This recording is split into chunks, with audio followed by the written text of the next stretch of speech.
নমস্কার, আপনারা দেখছেন আমার ছোট্ট YouTube channel voice of Anirban. সঙ্গে আমি আপনাদের আপনজন অনির্বাণ চৌধুরী। আজকেও রাত 8টায় চলে এলাম একটা নতুন এপিসোড নিয়ে। এপিসোডের শিরোনাম আপনারা দেখছেন যে তোমাদের কাছে অপ্রিয় কিছু প্রশ্ন, অর্থাৎ জুনিয়র ডাক্তার যারা আন্দোলনকারী জুনিয়র ডাক্তার তাদের কাছে আমার কিছু প্রশ্ন আছে এবং বক্তব্য আছে, যেগুলো কিন্তু আমি রাখতেই পারি। গণতান্ত্রিক পরিসরে থাকা একজন মানুষ হিসাবে প্রত্যেকের মত প্রকাশের, প্রশ্ন করার অধিকার আছে। আর এই জুনিয়র ডাক্তারদের আন্দোলনটা তো শুধু ডাক্তারদের আন্দোলন নয়, এই আন্দোলনটা এখন নাগরিক সমাজের আন্দোলন হয়ে গেছে। এই আন্দোলন আপনার, এই আন্দোলন আমার, এই আন্দোলন সকলের। আমরা প্রতিদিনই কোথাও না কোথাও রাস্তায় বিভিন্ন আন্দোলনে সামিল হচ্ছি। তাই আমার হক আছে প্রশ্ন করার।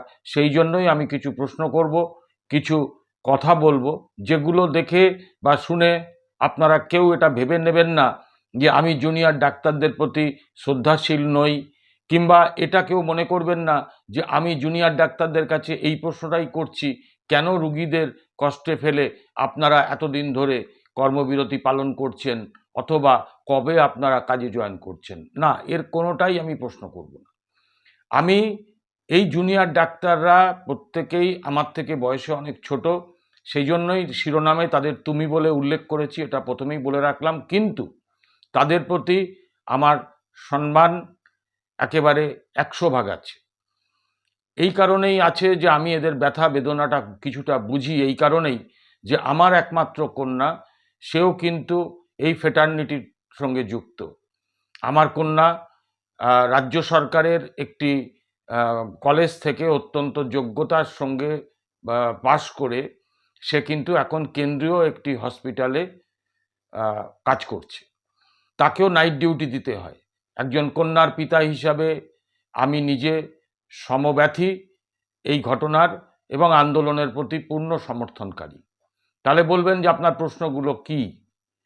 আমার প্রশ্নগুলো করার আগে আমি মীনাক্ষী মুখার্জি, ডিওয়াইএফআইয়ের রাজ্য সম্পাদক, তার কতকগুলো প্রশ্নর একটু ঝলক আপনাদের শুনিয়ে নিই, একটু শুনে নিন। শাস্তি পেল, রেপিস্টরা শাস্তি পেল, মার্ডারাররা শাস্তি পেল, অভিযোগ যারা তথ্য প্রমাণ টেম্পারিং করার চেষ্টা করলো তারা শাস্তি পেল। কিসের ব্যবস্থা? কিসের ব্যবস্থা? কিসের ব্যবস্থা হচ্ছে? তাহলে ব্যবস্থাটা কিসের হচ্ছে? কোন সমাধানের পথে এগোচ্ছে? অভিযোগ টেম্পারিং, তথ্য প্রমাণ টেম্পারিং কারা করলো? রাজ্য পুলিশ করেনি? হসপিটাল থেকে শুরু করে তারা করছে না? কোন দিকে এগোচ্ছে? কারা আটকাচ্ছে দোষীদেরকে শাস্তি পাওয়ার থেকে? কাদের ভয় লাগছে? হ্যাঁ, আমার প্রশ্ন এই মীনাক্ষীর মতোই, কিন্তু মীনাক্ষী যে কটা প্রশ্ন করেছে তার আগে এবং পরে আরও কিছু প্রশ্ন আমার আছে। যেমন ধরুন, প্রথমেই জুনিয়র ডাক্তারদের কাছে আমার যেটা প্রশ্ন, সেটা হচ্ছে সর্বশেষ কালীঘাটে মুখ্যমন্ত্রীর উপস্থিতিতে যে মিটিংটা আপনারা করলেন, সেইটাতে আপনারা কেন লাইভ স্ট্রিমিংয়ের ব্যাপার থেকে সরে এলেন, অথবা ভিডিওগ্রাফির ব্যাপার থেকে সরে এলেন? যদি বলেন যে আমাদের আন্তরিকতা দেখিয়েছি, আমরা যে একটা বিষয় রিজিট করে নেই সেইটা বোঝাতে আমরা সরে এসেছি, তাহলে আমি আপনাদের একটা কথাই বলবো, একে তো আপনারা গেছেন রাবণের কাছে সীতাহরণের বিচার চাইতে, তারপরে এই সরকারকে একটা ভূমিষ্ঠ শিশুও বিশ্বাস করে না, সেখানে দাঁড়িয়ে কেন তাহলে আপনারা আগের যে বৈঠকগুলোতে ডাকা হয়েছিল বা আপনারা যেতে চেয়েছিলেন, সেখানে শুধুমাত্র ভিডিও স্ট্রিমিং বা লাইভ স্ট্রিমিংয়ের ব্যাপারটা থেকে আপনারা ভিজিট থেকে বৈঠক করলেন না? আমার প্রশ্নগুলো যদি অসঙ্গত হয় আপনারা বলবেন। যেখানে সুপ্রিম কোর্টের এই শুনানিতে লাইভ স্ট্রিমিংয়ের ব্যাপারে রাজ্য সরকারের আইনজীবী কপিল সিব্বাল বিরোধিতা করা সত্ত্বেও সুপ্রিম কোর্টের প্রধান বিচারপতি যেখানে লাইভ স্ট্রিমিংটাকে চালু রেখেছিলেন, সেখানে মুখ্যমন্ত্রী আপত্তি করতেই পারেন, প্রশাসনের কর্তারা আপত্তি করতেই পারেন, কারণ আপনাদের যে দাবিগুলো, আপনাদের যে প্রশ্নগুলো, এগুলো অত্যন্ত সঙ্গত, এবং এই প্রশ্ন করলে হয়তো মুখ্যমন্ত্রী সেই মিটিং থেকে বেরিয়ে যেত, লাইভ স্ট্রিমিং হলেও বেরিয়ে যেত। তো যে কারণে এই তানিয়া ভরদ্বাজ একটি প্রশ্ন করেছিল কয়েক বছর আগে, আপনাদের মনে আছে, একটি বেসরকারি টিভি চ্যানেলে সরাসরি সম্প্রচার হচ্ছিল। মুখ্যমন্ত্রীর কাছে তানিয়া ভরদ্বাজ এমন একটি প্রশ্ন করেছিলেন যে মুখ্যমন্ত্রী ওই সেট থেকে বেরিয়ে গিয়েছিলেন অনুষ্ঠান চলাকালীন, ল্যাপেল ট্যাপেল সব খুলে। সুতরাং আপনাদের প্রশ্নগুলো, আপনাদের কথাগুলো মুখ্যমন্ত্রীর অপ্রিয় লাগতো, মুখ্যমন্ত্রীর প্রশ্নের উত্তর দেওয়ার অবকাশ ছিল না, তাই মুখ্যমন্ত্রী হয়তো বেরিয়ে যেতেন।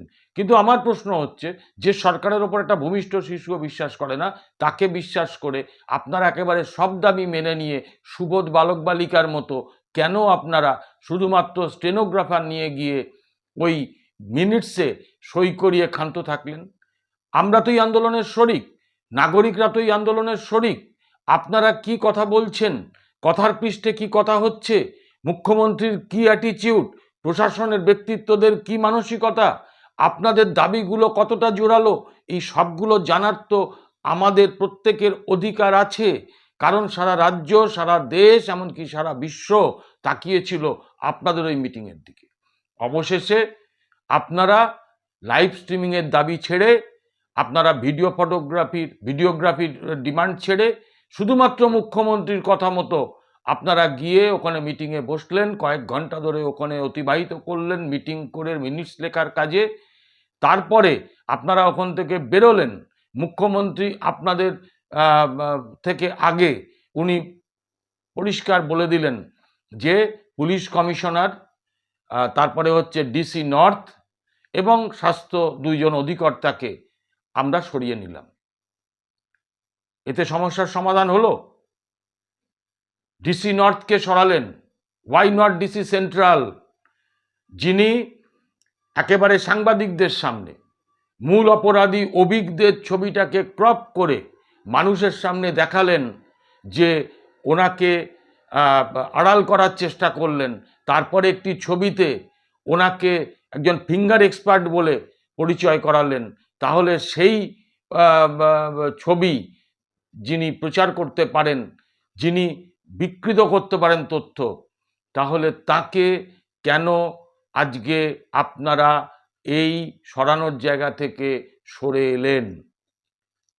আমি বলতে চাই এইটুকুই কথা, যে আজকে আপনাদের আইনজীবী ইন্দিরা জয় সিং শেষ দিন সুপ্রিম কোর্টের শুনানিতে কয়েকজন অভিযুক্ত হিসাবে আশঙ্কিত কয়েকজনের নাম জমা করেছেন। সেটা আপনাদের আইনজীবী যখন, আপনারাই নিশ্চয়ই নামধাম দিয়েছেন। তাহলে 8ই আগস্ট ঘটনাটা ঘটল, ইন্দিরা জয় সিং এর আগে যে বিচারপতি ছিলেন আপনাদের পক্ষ থেকে, তার হাতে কেন সেটা দেননি? তাহলে তো শুনানিটা আর একটু এগোতো, তাহলে তো সিবিআই আরও তাদের প্রতি তৎপর অনেক আগে হতে পারত। তাহলে কেন ওই 17ই সেপ্টেম্বর সেটা দিলেন? এটাও একটা আমার প্রশ্ন। আমার প্রশ্ন আপনাদের কাছে, যে আজকে আপনারা যে আন্দোলনটা করছেন, এই আন্দোলনে যিনি আজকে আপনাদের কাছে অভিযুক্ত বলে মনে হয়েছে তথ্য প্রমাণ লোপাটের ক্ষেত্রে, ভ্যান্ডালিজম যেটা হলো ওই 14 তারিখ রাতে আগস্টের ওই আরজিকর হসপিটালে, সেই বিনীত গোয়েল, তাকে সরালেই হবে, কেন তার শাস্তির দাবিটা তুললেন না? কেন আজকে এই স্বাস্থ্য সচিব, তাকে শুধু সরিয়ে দেওয়ার দাবিটা করলেন, কেন তাকে শাস্তির কাঠগড়ায় তোলার আপনারা আর্জি করলেন না? আপনারা কেন গতকাল, যেখানে সুপ্রিম কোর্ট নিরাপত্তার বিষয়টা কঠোরভাবে দেখতে বলেছেন এবং রিপোর্ট জমা দিতে বলেছেন আগামী শুনানিতে, সেখানে আপনাদের আইনজীবী ইন্দিরা জয় সিং স্পষ্টভাবে বলে দিয়েছেন যে তারা জিবি মিটিং করে সিদ্ধান্ত করবে কবে কর্মবিরতি তুলবে না তুলবে, আমি দিনক্ষণ কিছু বলতে পারবো না। সুপ্রিম কোর্টের প্রধান বিচারপতিও আপনাদের এই আন্দোলন তোলার ব্যাপারে কোনো নির্দেশ দেননি। তৎসত্ত্বেও আপনারা কেন গতকাল মুখ্যমন্ত্রীও নয়, মুখ্য সচিবকে মেল করে বললেন আমরা এই সব বিষয় নিয়ে আপনাদের কাছে বসতে চাই? মুখ্য সচিব আপনাদের সঙ্গে বসলো, মিনিটস অবধি দিল না। আর তাদের সঙ্গে আপনারা বসতে চাইলেন, যাদের মন্ত্রী, যাদের এমএলএ, যাদের নেতারা প্রতিনিয়ত আপনাদেরকে দোষী সাব্যস্ত করছে, কোথাও কোথাও আপনাদের হুঙ্কার দিচ্ছে, কোথাও কোথাও আপনাদের প্রাণনাশের হুমকি দিচ্ছে, জনগণকে আপনাদের বিরুদ্ধে খেপিয়ে দেওয়ার চেষ্টা করছে যে তারা চিকিৎসা করছে না বলে স্বাস্থ্য ব্যবস্থাটা ভেঙে যাচ্ছে। আসলে আপনারা তো জুনিয়র ডাক্তার, আপনারা তো অ্যাপ্রেন্টিসড, আপনারা তো স্টাইফেন পান, আপনারা তো বেতন পান না। তাহলে আপনারা তো দায়বদ্ধ নন যে সেখানে একেবারে তাদের রাজ্য সরকারের নির্দেশ মতো আপনাদের কাজে ফিরে যেতে হবে। আজকে যে চিঠিটা দিলেন, আপনারা যেচে অপমান হলেন নাকি? এই প্রশ্নগুলো আজকে যদি আমি করি, এই প্রশ্নগুলো কি অমূলক? একটু আপনারা ভেবে বলবেন। আপনারা আন্দোলন করছেন, নির্ভয়ার বিচারের দাবিটাই মূল। আপনারা যখন সেখানে গিয়ে নির্ভয়ার বিচারের ব্যাপারে মুখ্যমন্ত্রীর কাছে দাবি জানালেন, অবশ্যই 1 নম্বরে দাবিটা রেখেছিলেন, আপনাদের ধন্যবাদ। কিন্তু আপনারা যখন মুখ্যমন্ত্রীর কাছে দাবিটা জানালেন, মুখ্যমন্ত্রী আপনাদের বললেন ওটা তো সিবিআই দেখছে, আমি কি করব? সিবিআইকে এই মুখ্যমন্ত্রীর পুলিশ যে সহযোগিতা করছে না বা তারা মিসলিড করছে, তার অধীনে স্বাস্থ্য দপ্তর যে মিসলিড করছে, সিবিআইকে সহযোগিতা করছে না, এটা তো প্রতি পদক্ষেপে গত শেষ দিনের হাইকোর্টের শুনানিতে পরতে পরতে উঠে এসছে। এমনকি প্রধান বিচারপতির মুখ দেখেও অনেক ক্ষেত্রে বেরিয়েছে। তাহলে সেই ক্ষেত্রে আজকে এই বিনীত গোয়েল সহ অন্যান্য আধিকারিকদের বিরুদ্ধে কেন শাস্তির দাবি আপনারা করছেন না? কেন আপনারা স্বাস্থ্যমন্ত্রী এবং পুলিশ মন্ত্রীর পদত্যাগের দাবি করছেন না? যেভাবে আপনারা বিনীত গোয়েলের পদত্যাগ চেয়েছেন, যেভাবে আপনারা ওই স্বাস্থ্য সচিব সহ অন্যান্যদের পদত্যাগ চেয়েছেন, তাহলে স্বাস্থ্যমন্ত্রী এবং ওই পুলিশ মন্ত্রীর কেন পদত্যাগ আপনারা দাবি করবেন না? কারণ স্বাস্থ্য সচিব হোক আর পুলিশ কমিশনার হোক, পুলিশ মন্ত্রী বা স্বাস্থ্যমন্ত্রী অথবা মুখ্যমন্ত্রীর নির্দেশের বাইরে তারা যেতে পারেন না। আরেকটা জিনিস আপনাদের কাছে প্রশ্ন করব, ভিডিওটাকে বাড়াবো না।